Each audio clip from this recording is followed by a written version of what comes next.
Salam sejahtera, terima kasih karena bersama dengan saya di Nazilin Unity Channel. Ini satu lagi pengakuan paling luar biasa daripada Najib. Kali ini dia kena mengakui akhirnya. Najib mengakui guna bantuan Jolo walaupun curiga tindak tanduknya.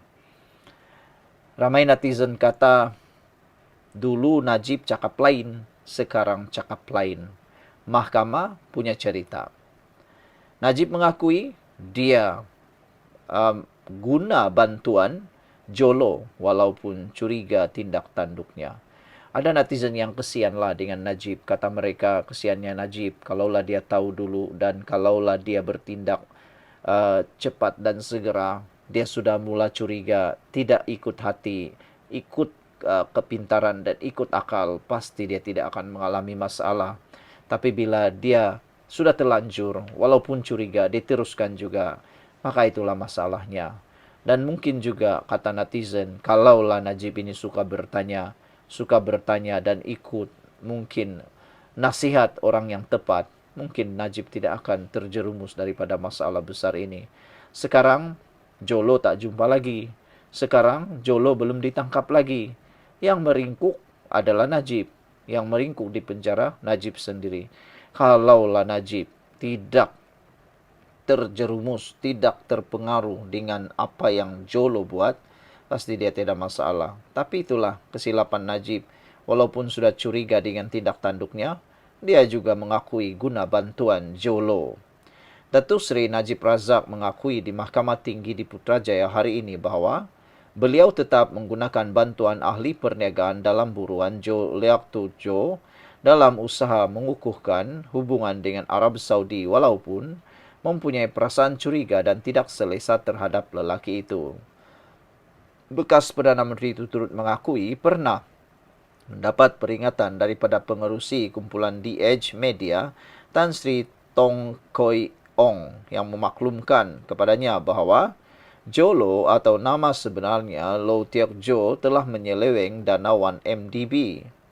Ketika disoal balas timbalan pendakwa raya Muhammad Mustafa P. Kunealam, Najib bersetuju bahawa Tong yang memberi keterangan sebagai saksi pendakwaan ke-43 dalam perbicaraan kesnya, Najib pernah menyuarakan kebimbangan dan perasaan curiga terhadap Jolo dalam satu pertemuan di kediaman Najib pada 6 Mac 2015. Pada prosiding sebelum ini, Tong berkata semasa pertemuan itu, beliau mengusulkan agar Najib mendakwa Jolo kerana wang sebanyak 700 juta US dollar milik 1MDB telah dipindahkan kepada Goodstar Ltd, sebuah syarikat milik Jolo. Muhammad Mustafa bertanya kepada Najib, Datuk Seri setuju? Peringatan daripada Tan Sri Tong ini menambah lagi rasa curiga dan membuatkan Datuk Seri tidak selesa dengan Jolo. Najib menjawab, ia setuju. Mustafa bertanya lagi pada tahun 2015, kecurigaan terhadap Jolo memuncak namun masih tiada sebarang tindakan diambil ke atasnya. Najib menjawab, ketika itu saya menunggu laporan siasatan berkenan 1MDB daripada agensi-agensi berkaitan. Tetapi tidak ada pun, kata Najib. Najib turut ditanya mengenai tindakan beliau yang tidak cuba untuk menjauhkan diri dan tidak berhubungan dengan Jolo, memandangkan tindak tanduk lelaki tersebut ketika itu telah dicurigai. Muhammad Mustafa mencadangkan dengan tidak menghindari Jolo, Najib telah melanggar perkara 8 Kod Etika Anggota-Anggota Pentadbiran 1997 yang antaranya menyatakan, anggota pentadbiran dan ahli parlimen hendaklah sentiasa mengesan pengurusan kewangan pertubuhan-pertubuhan yang mereka pimpin supaya tidak berlaku salah laku yang boleh meletakkan kerajaan dalam keadaan serba salah. Bagaimanapun Najib tidak bersetuju dengan cadangan itu dan berkata beliau tetap menggunakan bantuan Jolo kerana beliau mempunyai matlamat untuk dicapai demi kepentingan negara. Sementara itu, Najib berkata beliau percaya Jolo mempunyai hubungan baik dengan Arab Saudi kerana terdapat satu insiden Jolo memberitahunya bahawa Najib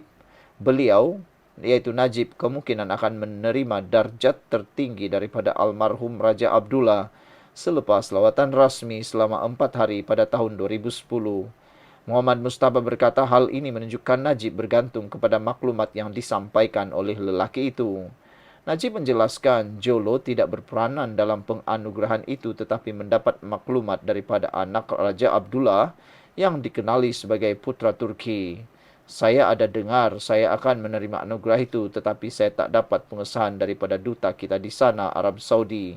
Jolo tahu kerana dia ada hubungan istimewa dengan keluarga diraja dan penganugerahan tersebut memang berlaku, katanya. Pada 30 Oktober tahun lepas, Hakim Datuk Colin Lawrence Kera memerintahkan Najib membela diri selepas memutuskan bahawa pihak pendakwaan berjaya mewujudkan kes prima facie terhadapnya. Apa pula komen anda untuk isu kali ini? Perbicaraan bersambung pada 20 Januari ini. Saudara, apa pula komen anda untuk isu kali ini? Jangan lupa tinggalkan komen anda. Salam sejahtera, terima kasih kerana bersama dengan saya di Nazilin Unity Channel. Isu air, masa kamu jadi Perdana Menteri, apa buat? Itu soalan ditanya kepada Tun Mahathir, yang menurut netizen soalan padu maut kepada Tun Mahathir. Tetapi biasalah, Tun Mahathir ini memang luar biasa pintarnya. Ini pula jawapan Tun Mahathir apabila ditanya tentang isu air, masa dia jadi Perdana Menteri, apa yang Tun buat? Ini jawapan Dr. Mahathir. Mahathir membidas pihak yang mempertikaikan kritikannya terhadap perjanjian penjualan air Malaysia-Singapura dengan mempersoalkan tindakannya semasa menjadi Perdana Menteri. Katanya, semasa menjadi Perdana Menteri kali pertama, dia telah berkali-kali berunding soal perjanjian itu, termasuk penjualan harga rendah 3 sen untuk 1,000 galen air kepada Singapura. Ketika memimpin kali kedua pada 2018 pula, katanya, dia membangkitkan isu itu kepada Lee Hsien Loong dan Perdana Menteri Singapura itu bersetuju untuk berunding.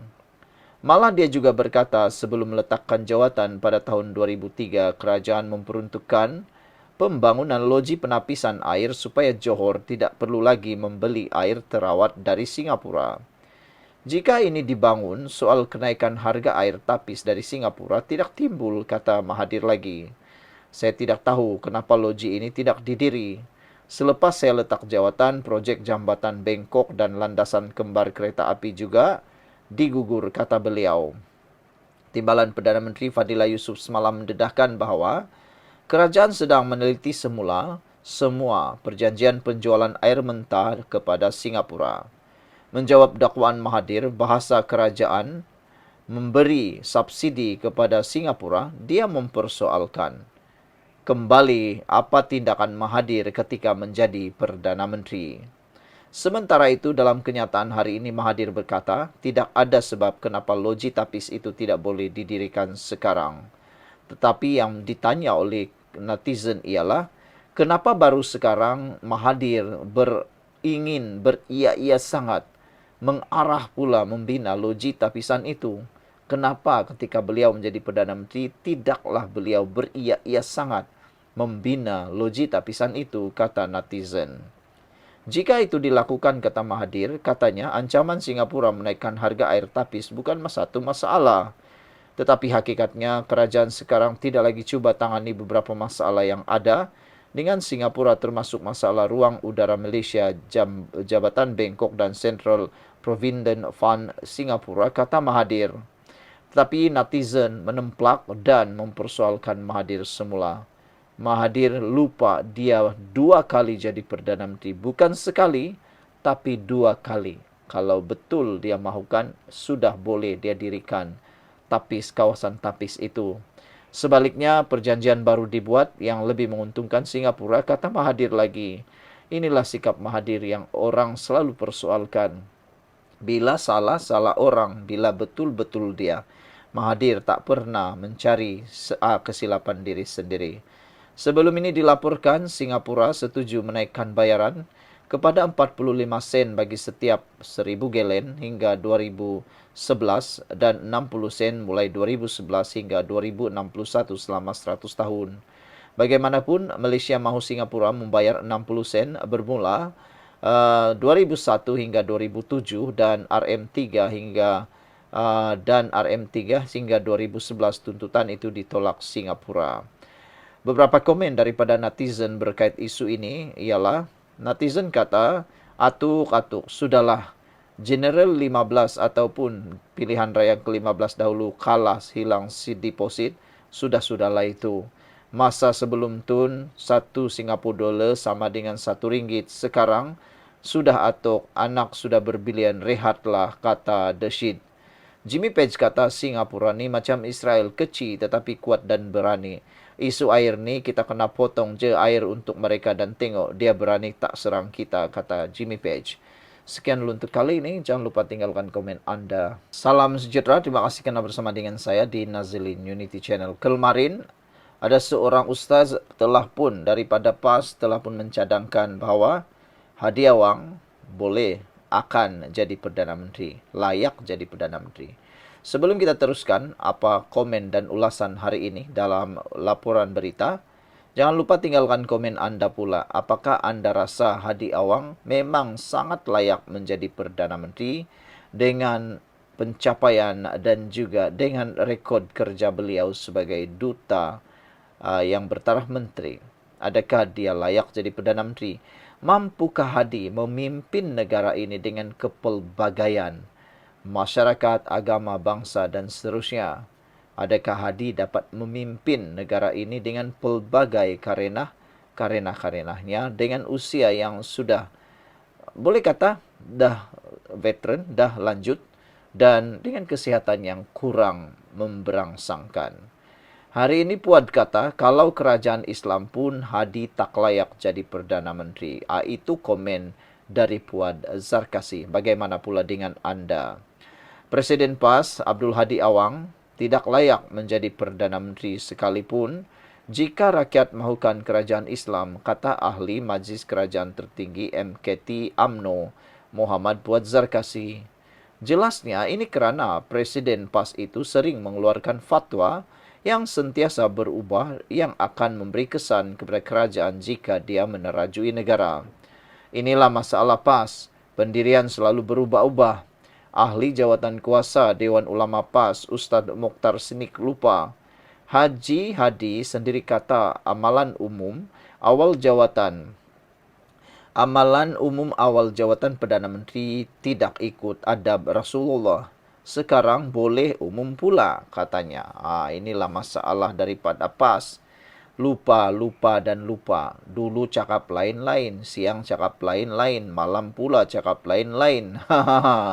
Jadi, Puad ingatkan semula kepada Ustaz Mokhtar Sinik bahawa inilah masalah PAS. Pendirian selalu berubah-ubah. Dia lupa, Hadi pernah cakap sendiri bahawa amalan umum awal jawatan Perdana Menteri tidak ikut adab Rasulullah. Sekarang boleh pula umum sini sana. Itulah yang menjadi masalah, kata Puad Zarkasi. Sebab itu Muafakat Nasional gagal. Hari ini kata lain, esok kata lain. Silap hari bulan, PAS akan kata berkawan dengan Israel pun boleh seperti dulu. PAS boleh berkawan dengan DAP, kata Puad Zarkasi lagi. Sebab itu, kalaupun rakyat Malaysia mahukan kerajaan Islam, Haji Hadi tidak layak jadi Perdana Menteri. Kalau fatwa pun boleh berubah-ubah, dikuatiri. Dasar ekonomi dan pentadbiran juga cepat flip-flop. Pening rakyat. Rakyat pening dibuatnya, tulisnya dalam satu hantaran di Facebook. Pada Disember 2017, Abdul Hadi menyelar tindakan sesetengah parti yang lebih mengutamakan calon Perdana Menteri dan pembentukan kabinet bayangan jika mereka menang dalam pilihan raya umum yang akan datang. Katanya, tindakan itu bercanggah dengan adab yang dibawa Rasulullah. Semalam, ulama kanan PAS Mokhtar Sinik menamakan Abdul Hadi sebagai calon Perdana Menteri yang pada pandangannya mampu membawa wajah baru politik di negara ini. Antara alasan yang diberikan ialah Abdul Hadi memiliki ciri penting untuk seseorang menjadi pemimpin, yaitu berilmu dan bertakwa sehingga dapat mengenal batas di antara halal dan haram serta pada masa sama mendidik rakyat mengenainya.